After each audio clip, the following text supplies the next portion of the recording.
Hi everyone. Thank you for joining me again this week for Talk About It Thursdays. I'm so happy to have you with me. I recently attended a workshop and the facilitator had a painter suit. You know, the white ones that cover your whole body to protect your clothing. On this painter suit, it was covered in post-it notes, and all of the notes had phrases like ugly, fat, dumb, foster kid, disabled, and these were labels that either the person had been called or the person identifies with. This workshop got me to thinking about our topic for this week, which is shame. As you know, I work a lot with youth in care, and through the interactions with them as well as remembering my own experiences, I realized that I and youth in care spent a lot of time operating and functioning in shame. One of the things that I think about is some people call it embarrassment. I was embarrassed and ashamed that my parents were addicted to substances, and I was embarrassed and ashamed that because we didn't always have access to running water, I sometimes smelled. I work with youth in care around this topic for a couple of reasons. One, to help them realize and recognize the feelings that they may have around feeling shamed and embarrassed about their situation. And two, getting them to talk about it and work through it, and understanding that they have absolutely nothing to be ashamed of.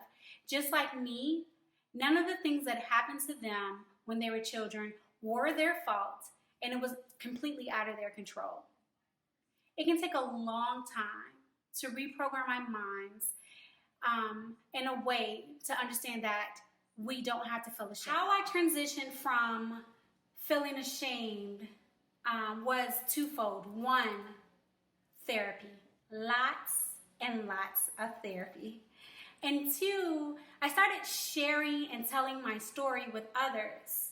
Both of these methods were very therapeutic and healing for me. It was not easy. I struggle with how do I share my story in an authentic way that empowers and connects shared experiences with others versus eliciting pity from the trauma that I experienced. That was not the outcome that I wanted. I had family members, when I first started sharing my story, tell me they called me and say, hey, why are you airing our family's dirty laundry? And they also took it upon themselves to remind me that certain things should be private and remain in our family. What I learned from sharing and connecting is that I'm not alone. This is huge. It's a big component of shame. We as humans usually are ashamed of things where we feel like we're the only ones who do it, no one else will understand. We're rarely ashamed of things that are considered normal or popular. So knowing that I was not alone helped me to feel normal in my experiences. Another thing I learned is that other individuals outside of the world of foster care also struggle with shame. Getting back to the painter suit with the labels, I want you to think about labels you have identified with for far too long. Is it body size, body shape?